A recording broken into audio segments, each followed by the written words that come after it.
Hello and welcome to Pebblebrook Village. I'm Peony and this is Trashfire Tarot, the week ahead forecast for the week of June 15th. We are a day past the new moon in Gemini, and Chiron is wrapping up its time in Aries before it moves into Taurus, at least until it's retrograde in September of this year. So the month of June is our high speed mission through the skies above in our Knight of Swords fighter jet, the navigator card for the month of June. Things are things have been speeding up.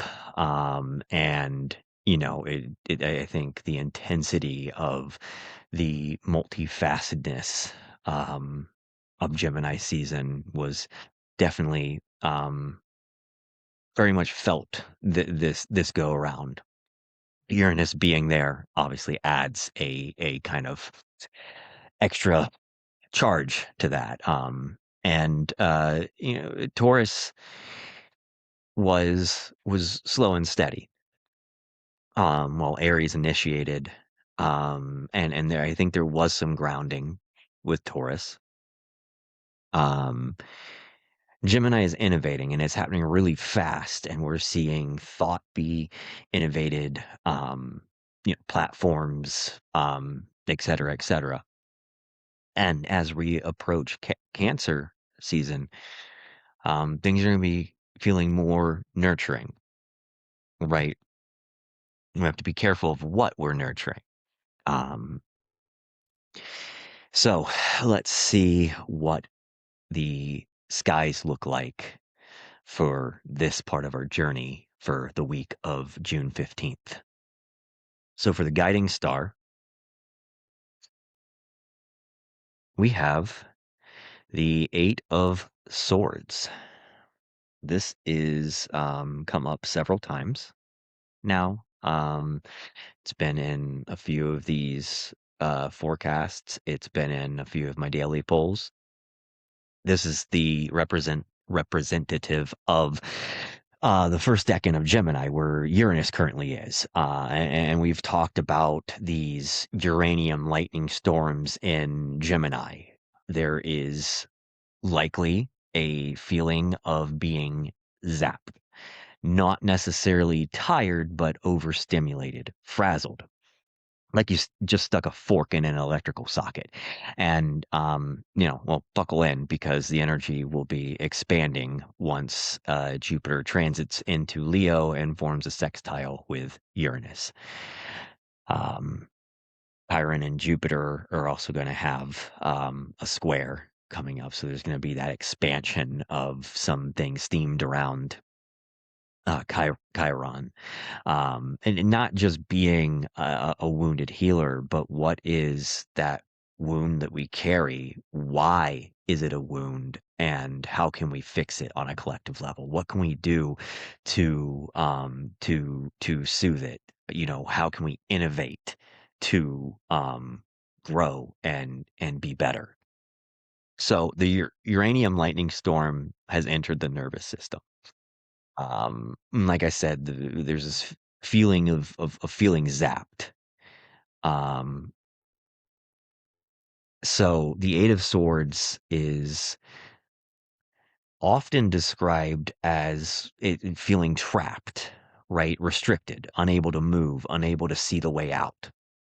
I have drowning in your own thoughts, because this is air energy, this is mental. But the strange thing about this card is that, like I said, the restriction is not what it appears. In the art, the figure is bound, yes, blindfolded also, but not sealed in stone, not buried alive, not without options. The trap is real, but it's mental, it's thought. um and the blindfold is less about being part of the bondage of the person that's tied to the swords in this art. It is um at least in this sense where it's coming up now, is we can't see ahead. It's very unclear. The moon vibes of the moon tarot card, right? Like we can't see ahead. We're getting so much coming in of travesty after travesty, misinformation after misinformation, just download after download.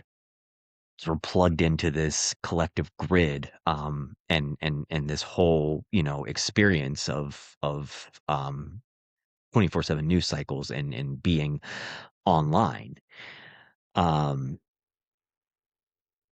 but it's not imaginary. It's still real, even though it may not be, like literal chains tying you to a post, to a sword. The distinction matters, right? Mental traps are still traps. Propaganda is a mental trap. Surveillance is a mental trap. Shame, also doom scrolling, and learned helplessness, a nervous system trained to expect catastrophe. Living in survivor mode 24/7 is part of that. The Eight of Swords says the collective may be feeling pinned down by too much information, too many contradictions, too many emergencies. Right. And this is the card of I don't know where to move, so I won't move at all. And the mind becomes a room full of locked doors, and every door says, not that way, not that way, not that way. And at some point, like, the voices in your head be damned, and we got to pick a door, right? We got to make a decision discerning the information that we have, and we can only work off of the information that we have. It may not be a perfect choice, but a choice needs to be made. And because this is also Gemini related, the way through begins with perception. So what story is creating this cage, right? What information is useful and what information is only keeping us in a state of emergency? And what thought has become prison because we have mistaken, consistency for truth, familiarity for truth. And Uranus and Gemini electrifies the mind. It can liberate thought, but even that can be overstimulating. It can bring revelation, right? But it can feel fragmenting. Um, it can wake people up, but it can also make that awakening feel like a panic attack. And so the guiding star this week um, is awareness. It says to notice the cage, notice the blindfold, notice the swords, and also notice the space between them. There's more room to move than fear is telling you. Okay, and then so why is this here? We have the Four of Wands. So last week we had the Three of Wands, which was the defining energy, right? The guiding star for last week. This week we have the Four of Wands, explaining why the guiding energy, the guiding star, the Eight of Swords is here.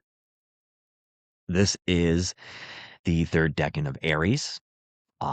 It's very timely because this is where Chiron is currently stationed at 29 degrees, the anaretic, before moving into Taurus on June 19th. Like I said, it will retrograde back into Aries in September, but it will spend some time in Taurus before that, and then be back at that 29 degrees, that anaretic degree. So I think a lot of Chiron themes, especially around those Aries things, are going to be revisited in September. Some stuff that is happening now. I mean, even like, right, we had a new moon that was on the president's birthday, right? And so this back and forth with there's a deal with Iran. The Iran says there's not. Um, US says there is, and then Israel continues, bombing, people, Beirut, push further in their campaign and, in Lebanon and everything, which is part of the language of any deal with Iran is that the uh, sovereignty of Lebanon and Gaza, etc., are part of the deal. So the U.S. can sit there and say there's a deal as much as they want, right? But it doesn't really matter. And it is kind of that like almost wounded warrior archetype of that 29 degrees of anaretic of Aries. So I think, not to dwell too much on that right now, but I think we'll see stuff like that come back. I mean, with the preceding full moon on the 29th in Capricorn. And then continuing, I think again, like I said, in September we'll see some things echo back to this point as Aries hits that 29th degrees, Chiron hits that 29th degrees of Aries again. But um,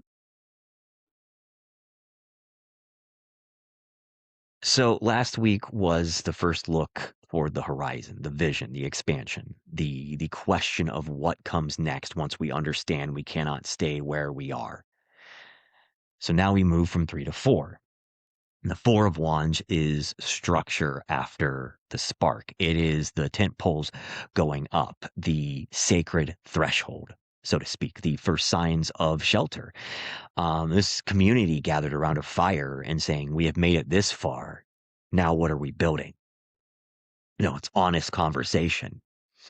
Um, and this is the third decan of Aries, right? Which, like we were talking about, where Chiron is currently sitting. And that makes this feels, less like a celebration, a casual celebration necessarily, like is shown on the card, and more like a ritual, something more sacred, more initiating than just like a birthday party or something like that. Granted, we are having a birthday party on the new moon, but for someone that no one cares about. Um, but this is something much more deep than that. And you know what kind of home can be built when that kind of identity wound is exposed? What kind of community can be formed when we are no longer pretending the old structures kept us safe? Not that they're no longer keeping us safe, but that they never caught us safe and it kept us safe. And that um, differentiation, right, is very important. The structures aren't breaking necessarily. People are noticing the flaws. And so there's this theme around, the wound of selfhood, survival and assertion, anger, courage, the right to exist without apology. Um, it is the final exam, so to speak, before the sign change, before the themes change. And the last flare of the old lesson before the story moves into the body, the earth, resources, abundance, value systems of Taurus. So why is the Eight of Swords the kind of underlaying energy for the week? Because the collective is standing at the edge of a new structure, but the mind is still bound to the old one. The Four of Wands says there is possibility of stability. There's possibility of gathering. There is possibility of building something more joyful, communal, more rooted and alive. But the Eight of Swords shows the fear that comes before stepping into that threshold. There is anxiety of freedom, because there's been this misconception of what freedom is. Oh, we have freedom of this, we have freedom of that. But this country and many countries in the world have shown time and time again, those freedoms have limitations. Those freedoms have, right, like it only applies to certain people, certain groups of people. Um, and, because once we admit that the cage has a door, locked or not, we also have to admit that there is some responsibility on us for walking through it. And that's terrifying. For a lot of people, that door was never there. For a lot of people, the cage wasn't really there, wasn't noticed. And it's often easier to believe we are completely trapped than to face the vulnerability of choosing something different. So the Four of Wands reminds us that liberation is not just escape. Liberation requires somewhere to go, somewhere to gather, somewhere to rest, somewhere to build fire. So this card also brings in a question of celebration. What do we allow ourselves to celebrate when the world is in so much pain? What does joy mean under, the Ten of Swords, right? As the defining energy for the entire month of June. The clarifying energy was the Ten of Swords. Is joy denial or is it resistance? Is community a luxury or is it the very thing that helps us survive the ending? And this says the guiding energy is the Eight of Swords because we are being asked to recognize how fear, overstimulation, and mental captivity keep us from building the very structures that would genuinely support us. The page is not literal always, right? Like sometimes it is made of isolation. Sometimes it is made of the belief that we're alone, no one is coming. Sometimes it is made of the fear that if we gather, we will be seen, and if we are seen, we will be targeted. And that's not invalid, right? It's a very valid fear to have. But the Four of Wands says gather anyway, build anyway, mark the threshold anyway. This wound of Aries may be the wound of individual survival, but the medicine is not isolation. The medicine is fire. Fire creates as it also destroys. Fire was the defining spark in humanity when Prometheus stole the flame of the gods and gave it to us, so we would not be just subservient um, to a patriarchal imperialist like Zeus, right? So, how do we navigate this week? The devil, more chains. Um, Saturn can't stay out of this conversation, right? The Saturnian energy, the devil in particular, has come up. Um, this is Capricorn, so Saturn ruled. This was also the morning star for June in the month ahead forecast. The morning star is something yet to be considered, yet to be seen, right? Because we're sailing, and it hasn't appeared yet. It's a seedling. Um, so sometimes it's also something that needs reflection or some time before one is aligned to really see it. So maybe this is that moment during this week. This is how we navigate the energy of the week, and the energy of the week is feeling lost and chained down. So you're the devil, how we navigate it, we cut those chains. Um, we accept and admit that they're there, and we work on freeing ourselves from them. There's some really fascinating similarities with the Eight of Swords and the devil, in that the Eight of Swords is asking you to consider what is holding you back, and the devil is telling you, you know it's the vices you change yourself to so you feel that you have control. Not that, and there's nothing inherently wrong with any of these things, but it's when we give ourselves to them and define ourselves by these luxuries or vices, right? That the devil says, like, don't feel ashamed that you have these, but let's be honest about it and let's find some balance. Let's not chain ourselves to anything, right? Um, so Saturn really kind of looked at the reading and was like, "Hey, I heard you were discussing chains without me." Um, but yeah, so we have themes of structure, hierarchy, consequence, control, ambition, the bones of the world. Um, so and it's something that isn't fully seen or considered yet because it was, in that morning star position in the reading for the forecast for June. And now it appears as navigation. So it's being seen now.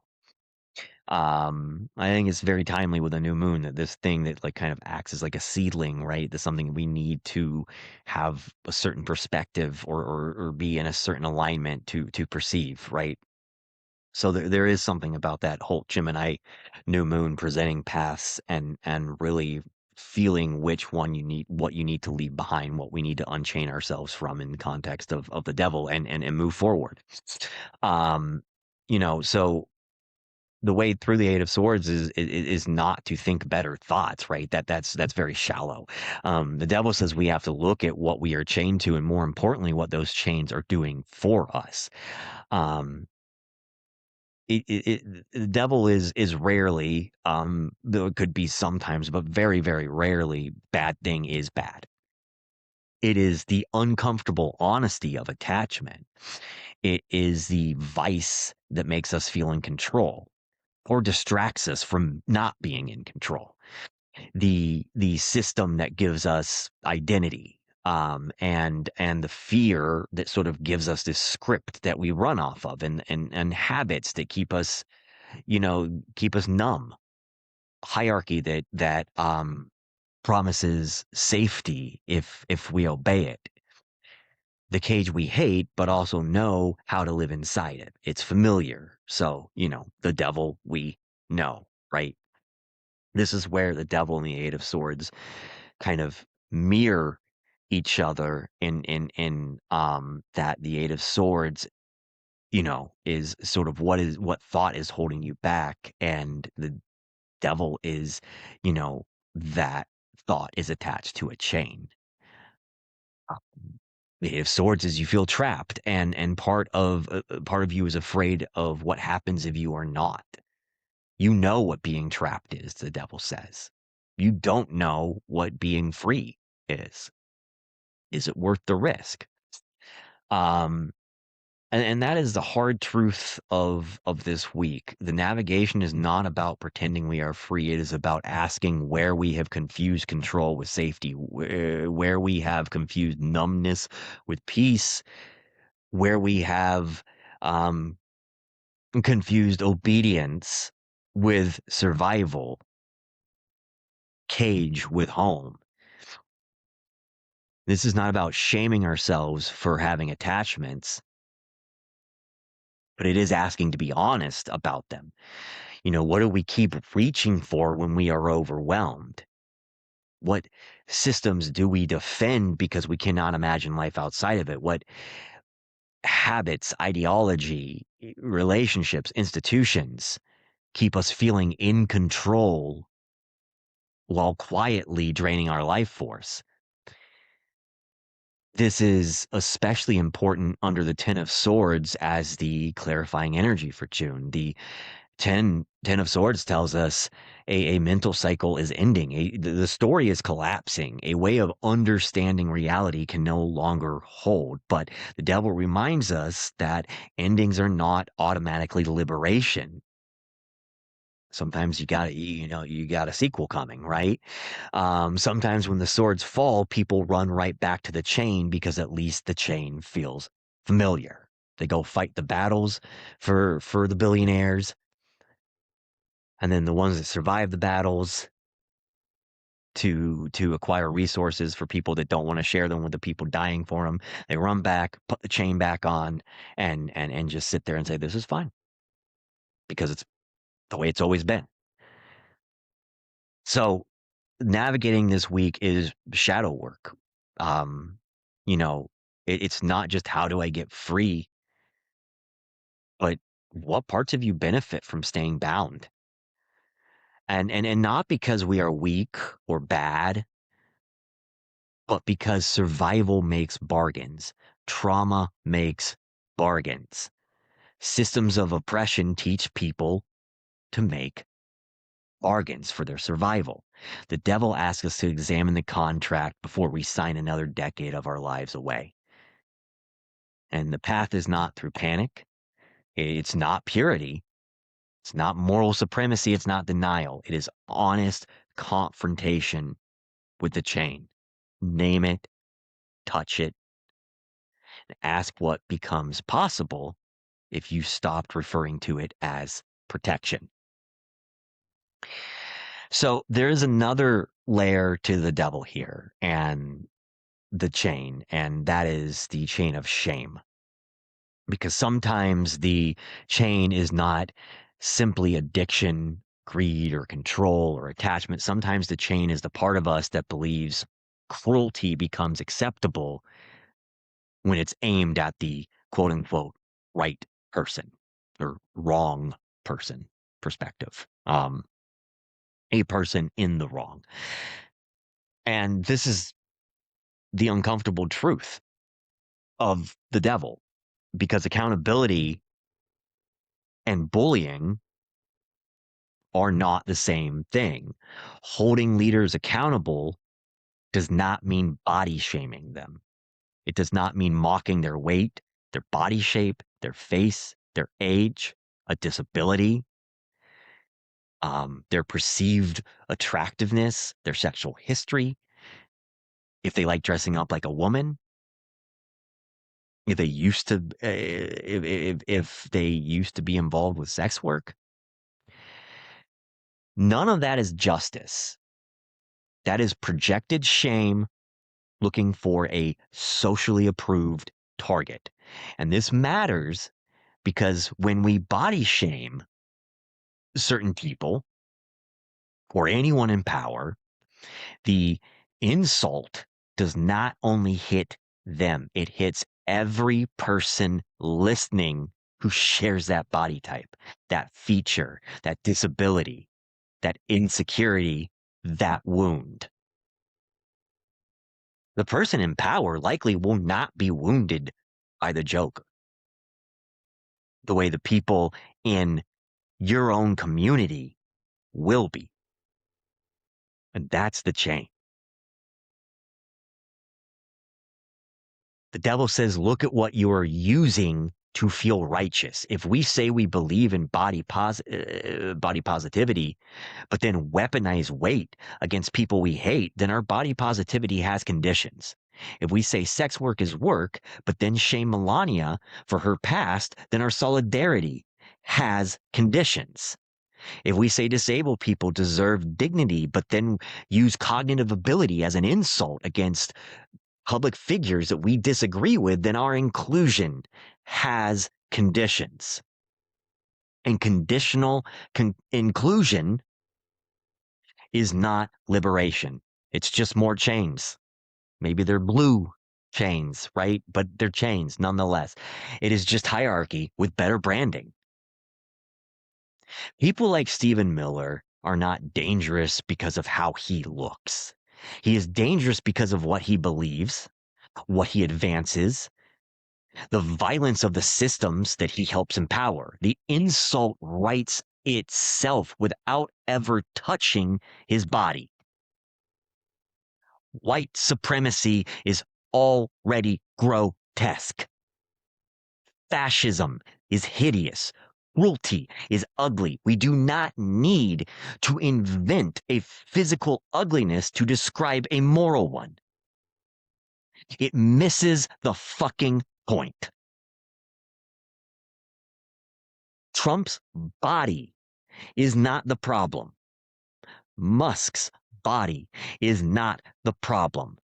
Their faces are not the problem. Their weight, not the problem. Their humanity is the problem.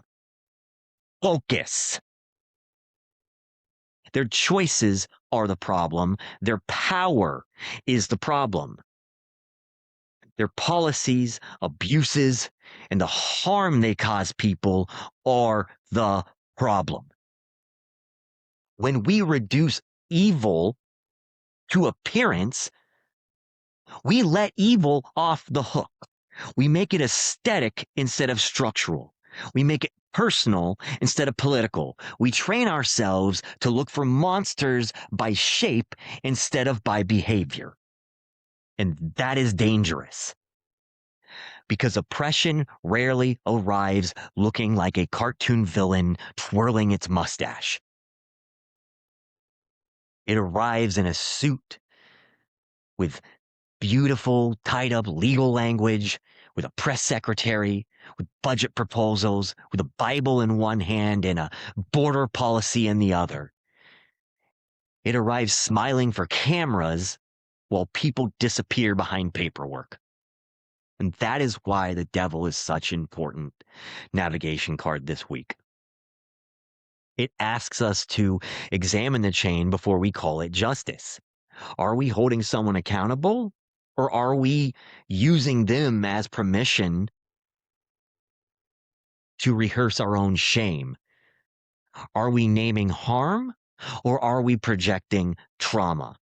Are we confronting fascism, or are we letting fascists teach us how to dehumanize one another? That last one's the trap. They know it. They play us against one another.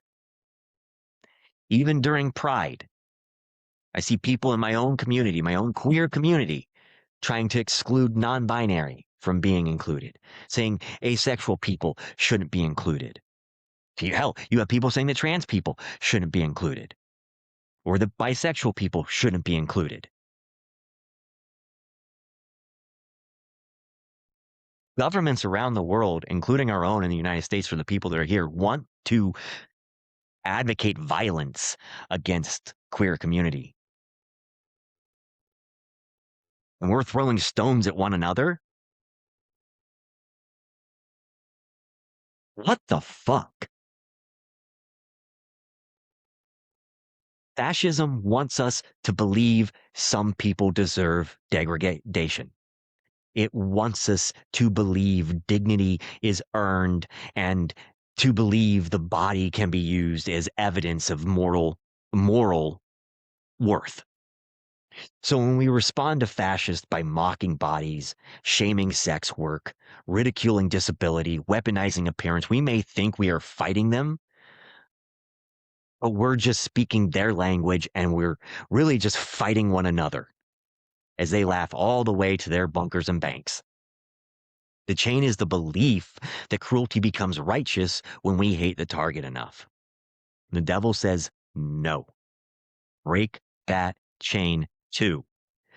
Accountability should be sharper than shame, more precise, more disciplined, more morally serious. We do not need lazy insults when the actual truth is devastating enough. Call white supremacy white supremacy. Call abuse abuse. Call cruelty cruelty. That is the sword cutting cleanly. The Eight of Swords shows us the mental trap. The devil shows us the chain. And this particular chain is a habit of letting our wounds choose our weapons. If we are navigating this week through the devil, then part of the work is refusing to let shame drive the vehicle. We can be angry. We should be angry, but anger does not require dehumanizing. Rage does not require body shaming. Justice does not require us to reproduce the very logic we claim to oppose. Liberation with exceptions is not liberation. Body positivity with exceptions is not positivity. Solidarity with exceptions, is not solidarity. And dignity can be revoked when someone is evil. Was that dignity that can be revoked when someone is evil was never dignity. It was approval. What I'm trying to say. Um, you know, and Trump's brand of bullying is obvious because it's aesthetically crude. It's in your face. It announces itself. It comes covered in bronzer. He insults directly, uses humiliation as theater, and has made personal attack part of, who he is. It's belligerent and confrontational, including a habit of bullying opponents through insults and name calling, um, as well as a focus on repeated sexist verbal attacks on women journalists. By contrast, you have somebody like Gavin Newsom, whose bullying is different because it is polished. It wears a well-fitted suit, has nice teeth and a pretty smile. It knows which camera to look at. And that can be much more slippery. Newsom is not Trump policy, ideology, or threat level. And that distinction matters. He's still a bully. And stylistically, he has increasingly adopted troll politics as a form of dominance performance. His office has used, the Trump like all caps posting to mock Trump, including insults, like tiny hands and low IQ. It's often been described as a deliberate strategy of satirizing Trump's communication style. Satire is not inherently bad, but again, the sword needs to cut clean. What is your goal with this? And seemingly the only goal with this is to just get a chuckle and to get his name out on the public stage, right? He's not using any of this to fix anything. And that is where the comparison gets interesting. Trump bullies like a schoolyard authoritarian. Newsom bullies like the debate club kid who discovered ring lights and a moral superiority. One says a cruel thing and dares you to be offended. The other says a cruel thing with enough progressive framing that it's not bullying anymore. It's policy or it's a platform. But the collective body still hears both. People watching from the margins still hear the parameters being drawn around who deserves dignity. The chain of believing cruelty becomes acceptable when it is aimed at someone worse. And like I said, that's a trap. Newsom gets away with more because he is often perceived as being morally superior. And, then by extension backed by people who also feel a moral superiority. He can present his aggression as resistance. He can frame trolling as fighting fire with fire. How about we stop fighting fire with fire and we put the fires out? Right? He can make domination look like courage because the target is someone many people already understand as dangerous or not liked. Already the butt of a joke. It's low hanging fruit, and the aesthetics matter, because someone like Newsom benefits from the visual language of liberal competence, conventionally attractive, polished, articulate, camera ready, wealthy but smooth about it, the kind of politician who looks like he was grown in a vineyard-funded laboratory to say democracy on cable news. Even hostile or mixed coverage often notes his charisma or his persona. A Los Angeles Times piece quoted Newsom writing that critics reacted not only to his political, but to his perceived privilege, how he spoke, walked, and even wore his hair. This is a man that has aggressively pushed to clear homeless encampments across California, directing state agencies and urging local governments to dismantle persistent camps.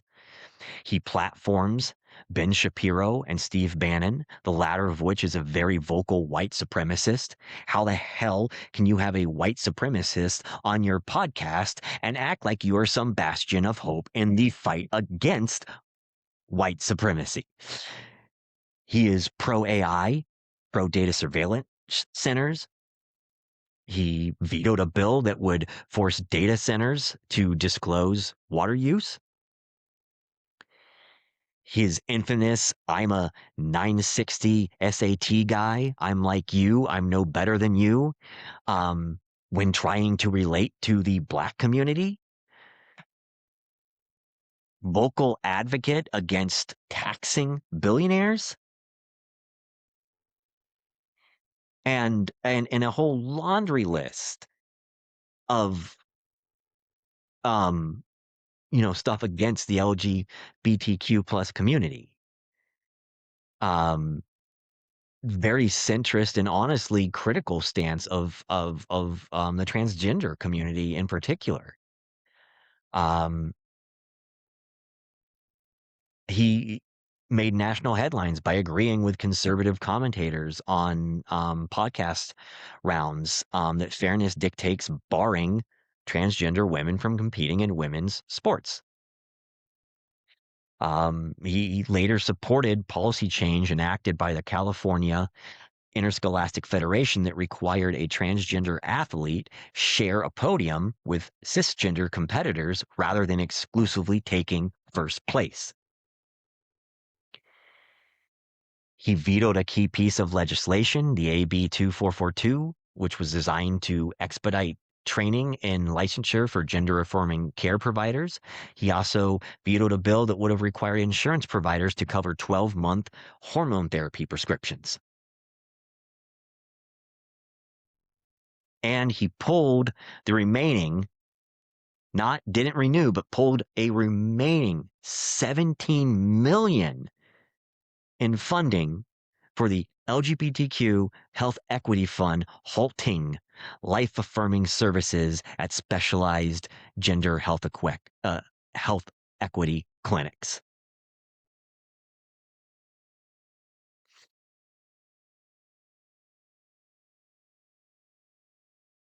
And I mean, obviously, not everyone likes him, but plenty do. I mean, he was being sold as like the Democrats' only hope.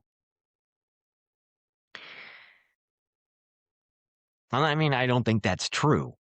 As crappy as the DNC is, I think even they could do better than this. Maybe not at this point, because everybody in power um, wants to maintain that power. The point is that conventional attractiveness and polish can still launder aggression.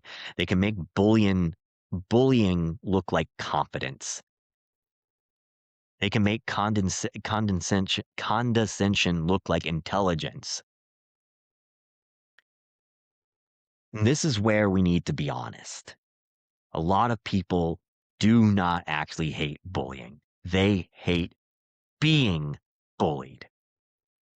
They hate Trump's cruelty because it's vulgar, reactionary, misogynistic, racist. It's openly authoritarian, right? But when someone on your side uses humiliation, body insults, ableist language, smugness, all now it's just clapback, right? Well, they said it first. Suddenly it becomes finally someone is fighting. Suddenly the same sword that wounded us becomes acceptable because we like who is holding it. We It's not putting food on the table. It's not putting roofs over people's heads. It's not giving health care to people. It's not solving the looming energy crisis, the environmental crisis, the people unhoused, the communities being left behind, the people starving.